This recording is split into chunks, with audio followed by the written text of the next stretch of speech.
E se tudo o que você construiu fosse destruído, não por um erro seu, mas por traição das pessoas que você mais amava? E se no fundo do poço, um louco fosse a única pessoa capaz de mudar completamente o seu destino? Essa é a história de Daria, uma neurocirurgiã brilhante que perdeu tudo: carreira, casamento, reputação e até o respeito da própria filha. Acusada injustamente, humilhada e reduzida a uma simples faxineira em uma vila esquecida, ela parecia não ter mais saída. Mas tudo muda quando um mendigo misterioso cruza seu caminho e revela que nada é exatamente o que parece. Prepare-se para uma história de queda, traição, redenção e justiça que vai te prender até o fim. Antes de começar, se você gosta de histórias assim, já se inscreve no canal, ativa o sininho e não perde nenhuma narrativa emocionante como essa. E me conta nos comentários de qual cidade e país você está assistindo. Agora sim, a história começa. As mãos de Daria tremiam levemente enquanto ela torcia o pano encharcado. O chão frio do posto de saúde de Vila Santa Rosa refletia sua imagem distorcida. Uma mulher que 6 meses atrás comandava cirurgias complexas e salvava vidas, e que agora esfregava lajotas até os dedos sangrarem. O cheiro de desinfetante barato queimava suas narinas, mas nada doía mais do que a humilhação. Ei, Sua Majestade! A voz de Estevão ecoou pelo corredor. Daria não levantou o olhar. O que foi? A coroa está pesada demais para se abaixar. Ele riu sozinho. Eu sou Daria, respondeu ela em tom baixo. Aqui você é faxineira. Não esquece isso. Cada palavra era um golpe. Ela mergulhou as mãos na água gelada. As rachaduras arderam imediatamente. Aquelas mãos, as mesmas mãos, já haviam sido chamadas de mãos de ouro. Agora pareciam pedra. Estevão abriu o armário de medicamentos e começou a separar caixas. Esses aqui vão sumir. Turistas pagam bem. Daria levantou o rosto pela primeira vez. Esses medicamentos são do SUS. Dona Valdira precisa deles. Ele se virou lentamente. Você não manda em nada aqui. Ou esqueceu que quase matou um paciente? O mundo dela vacilou. Eu não fiz isso. O tribunal disse diferente. Bêbada na cirurgia. Vergonha. Ele saiu batendo a porta. O vento frio invadiu o lugar. Daria caiu na cadeira. Fechou os olhos. E o passado voltou. 6 meses antes. Uma clínica impecável. Luzes brancas. Equipamentos modernos. Você precisa estar em forma, disse Genildo, colocando uma xícara diante dela. Obrigada. O chá tinha um gosto levemente amargo, mas ela confiava nele. Na sala de cirurgia, tudo estava sob controle, até não estar mais uma tontura, uma névoa. Janaína, aguarde. Mas a residente não aguardou. Ela agiu e errou. E quando Daria voltou, já era tarde. Destino selado. De volta ao presente, a chuva começava a cair. Daria terminou o trabalho e saiu para a varanda. Foi quando viu o velho, sentado, tão curvado, tão sujo, silencioso. O homem que todos chamavam de louco. Mas algo naquele olhar. Não era loucura. Era profundo. Era consciente. As crianças começaram a provocá-lo.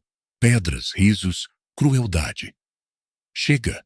A voz de Daria cortou o ar. Eles recuaram. Ela se aproximou. Você está bem? Ele assentiu. Espere aqui. Ela voltou com comida. Ele aceitou com uma dignidade estranha. Então ela viu a perna. Ferida, inflamada, em tom grave. Você vai perder a perna. Ele tentou negar, mas ela decidiu. Vem comigo. Dentro do posto, escondidos, ela voltou a ser quem era. Suas mãos lembraram. Cada movimento preciso. Cada decisão rápida. E naquele instante, sem perceber, ela não estava apenas salvando um estranho. Estava começando a salvar a si mesma. E então, o impossível aconteceu. O louco falou. E tudo começou a mudar. Silêncio tomou conta da sala, no exato instante em que o velho abriu a boca. Técnica impecável. disse ele com voz firme, clara e educada. Há quanto tempo você não pratica medicina de verdade? Daria congelou. O coração disparou, como se tivesse sido atingido. Você fala? Sussurrou sem acreditar. O homem a encarou de forma diferente agora. Não havia mais confusão em seus olhos. Havia consciência. Sempre falei. Só escolhi quando. Respondeu com calma. Ele se levantou devagar. E naquele movimento algo mudou. Sua postura se endireitou. A fragilidade desapareceu. E por um instante, ele não parecia mais um mendigo. Mas alguém importante. Alguém poderoso. Meu nome é Marcos Tavares, disse ele. E o mundo de Daria pareceu parar. Tavares. Aquele nome não era desconhecido. O empresário que morreu há 5 anos. Ela murmurou. Que fingiu morrer. Corrigiu ele com tranquilidade. Eu precisava desaparecer para descobrir quem realmente estava ao meu redor. Descobri ganância, interesse, mentiras, menos em você. Daria ainda tentava processar tudo. Por que eu? Marcos abriu lentamente o casaco e retirou um pequeno embrulho, envolto em papel oleoso. Porque você fez o que ninguém mais fez. Não pediu nada. Não julgou. Não teve medo. Você ajudou. Ele colocou o objeto nas mãos dela. Era pesado. O que é isso? O seu recomeço, respondeu ele. Documentos. Uma transferência que já está pronta. E algo pessoal, da minha falecida esposa. Ela também era médica. Era como você.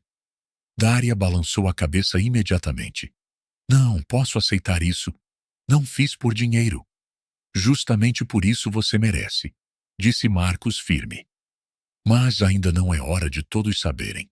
De repente, um som interrompeu tudo. O motor de um carro se aproximando. Ele chegou.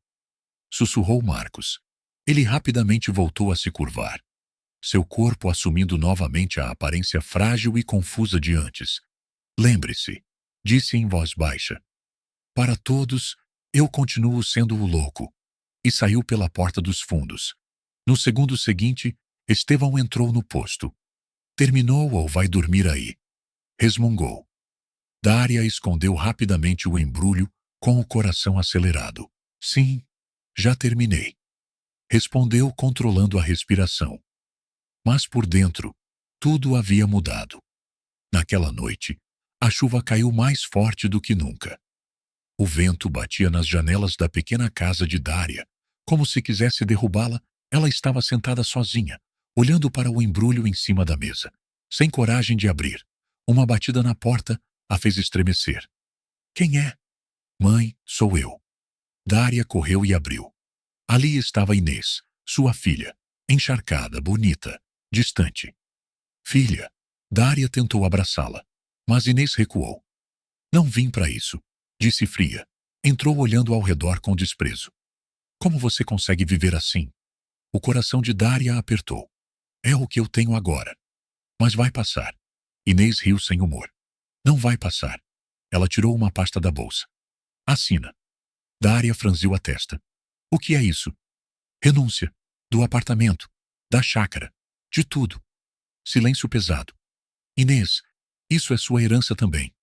Não tem mais herança. Cortou ela. Você perdeu. A voz dela tremia, mas não de raiva. De conflito. Ele prometeu pagar meus estudos no exterior. Disse por fim. Se eu trouxer sua assinatura.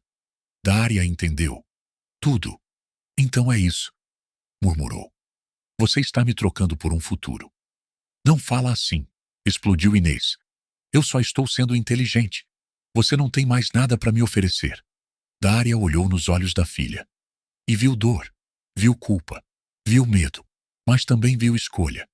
E você acredita mesmo que eu bebi? Silêncio. Inês desviou o olhar. Todo mundo diz que sim. Mas você me conhece, sussurrou Daria. Aquilo atingiu fundo. Inês mordeu o lábio, quase quebrando. Só assina, disse por fim, quase implorando. E Daria assinou. Sem discutir, sem chorar, sem resistir. Aquilo foi pior do que qualquer grito. Inês pegou os papéis, mas hesitou por um segundo. Mãe, Ela quase disse algo, quase voltou atrás, mas não voltou. Cada um cuida de si, disse e saiu na chuva. Daria ficou sozinha. O silêncio era pesado, sufocante, e então ela olhou para o embrulho. Com mãos lentas, abriu. Dentro, documentos legais. Seus olhos correram pelas palavras, e então pararam. Escritura de transferência. Participação majoritária. Na rede de clínicas Tavares. Em seu nome, Daria Silveira. O coração disparou. O ar faltou.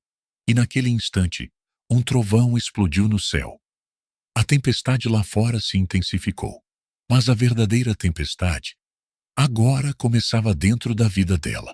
A tempestade rugia, como um aviso. O vento sacudia as paredes frágeis da casa, enquanto Daria segurava os documentos com força, como se eles pudessem desaparecer a qualquer momento. Seu coração batia descompassado. Aquilo era real. Ou mais uma ilusão cruel. Antes que pudesse pensar melhor, um estrondo violento ecoou do lado de fora. Som de metal se retorcendo. De impacto. Daria correu até a porta, abrindo-a com dificuldade por causa do vento. A chuva batia em seu rosto como agulhas, e então ela viu.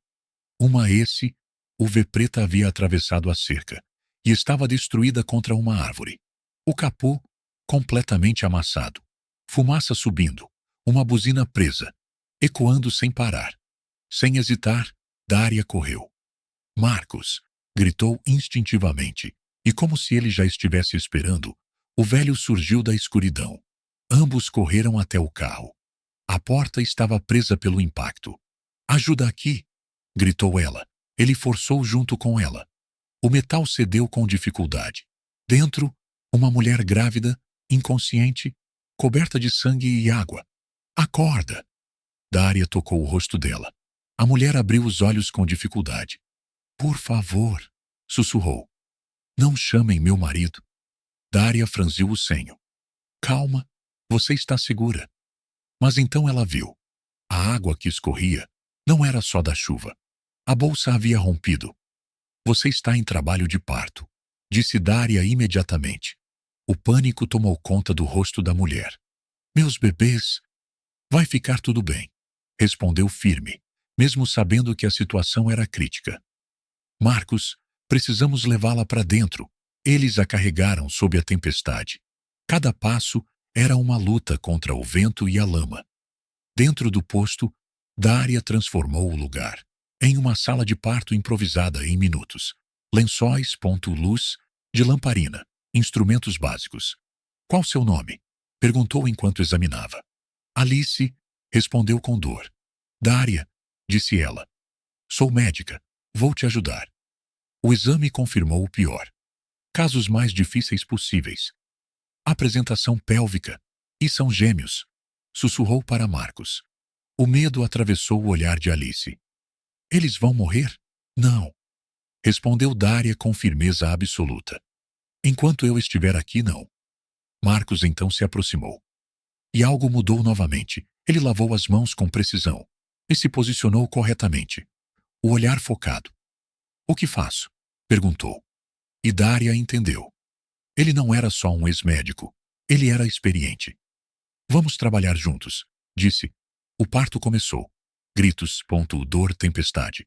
O mundo lá fora parecia desabar. Mas dentro daquela sala, era vida ou morte. O primeiro bebê veio, mas não chorou.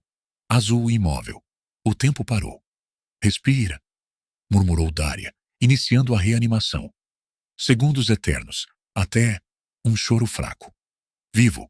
O segundo nasceu logo depois, forte e chorando, mas não acabou. Alice começou a perder sangue. Muito sangue. Hemorragia, disse Daria, em alerta total. Tipo sanguíneo? O negativo, sussurrou Alice. O coração de Daria travou. Mesmo tipo que o dela. Ela olhou para Marcos. Ele já sabia. Não, disse ele firme. Você está fraca. Isso pode te matar. Mas Daria já tinha decidido. Ela tem 2 filhos agora. Eles precisam da mãe. Sem hesitar, preparou o material improvisado. Deitou ao lado de Alice e fez o que precisava ser feito. Doou o próprio sangue. O tempo passou lento. A força foi indo embora. A visão escurecendo. Mas ela não parou. Só parou quando Marcos interveio. Chega, disse ele. Ela não conseguiu responder. A última coisa que viu foi Alice segurando os bebês, vivos, e então, escuridão. Mas naquele momento, mesmo sem saber, Dária havia mudado seu destino para sempre.